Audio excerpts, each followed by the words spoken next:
आप सभी सोच रहे होंगे कि शिवराज सरकार ने सभी को मिशन नगरोदय कार्यक्रम के तहत बड़ी सौगात सौंपी है। यह सरकार सबसे बेहतरीन है, पर इसके पीछे भी कोई बड़ी वजह जरूर होगी। सभी नगरीय निकाय चुनाव की तारीखों का इंतजार कर रहे होंगे, लेकिन सियासी दल तो कुछ और ही चाहते हैं। नमस्कार, मैं गरिमा श्रीवास्तव और आप देख रहे हैं दलों की नीति।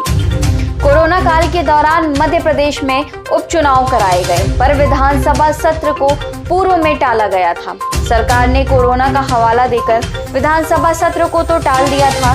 ठीक इसी तरह से कोरोना का हवाला देकर इस वक्त सरकार नगरीय निकाय चुनाव की तारीखों को लगातार टाल ही रही है। दरअसल 12 मार्च को मुख्यमंत्री नगरोदय कार्यक्रम के तहत प्रदेश भर के नगरों को बड़ी सौगात दी। अब आप इसे सरकार का प्री चुनाव तोहफा ही समझ लीजिए। चुनाव के ठीक पहले शिवराज सरकार ने मास्टर स्ट्रोक खेल लिया है।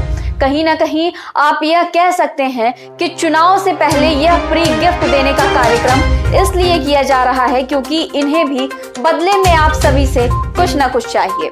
सीधे तौर पर कह सकते हैं कि नगरीय निकाय चुनाव में अपनी जीत दर्ज कराने के लिए यह प्री गिफ्ट जनता के बीच बांटा जाएगा। कहीं ना कहीं कह सकते हैं कि नगरीय निकाय चुनाव में अपनी जीत दर्ज कराने के लिए यह प्री गिफ्ट जनता के बीच बांटा गया।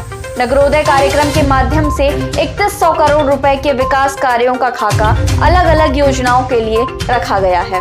इसमें 1600 करोड़ प्रधानमंत्री आवास योजना के तहत और मुख्यमंत्री अधोसंरचना विकास योजना के तहत 1500 करोड़ रुपए बांटे जाने की बात कही गई है। स्वरोजगार के लिए मुख्यमंत्री उद्यम क्रांति योजना प्रारंभ की गई, पर मध्य प्रदेश के युवा बेरोजगार है। गौरतलब है कि कोरोना की वजह से एमपी में लगातार नगरीय निकाय चुनाव टलते रहे हैं। पहले कमलनाथ सरकार ने चुनाव की तारीख बढ़ाई, इसके बाद शिवराज सरकार ने भी कोरोना का हवाला देकर चुनाव की तारीखों को टाल दिया। जब चुनाव स्थगित किए गए थे तो राज्य निर्वाचन आयोग ने अपने आदेश में कहा था कि प्रदेश सरकार को जब भी लगेगा कि हालात बेहतर हुए हैं और आम निर्वाचन कराए जा सकते हैं तो वह आयोग को इसकी सूचना दे सकती है। चुनाव आयोग मतदान के लिए पूरी तरह से तैयार है, पर राज्य सरकार की हरी झंडी दिखाए बिना चुनाव नहीं कराया जा सकता।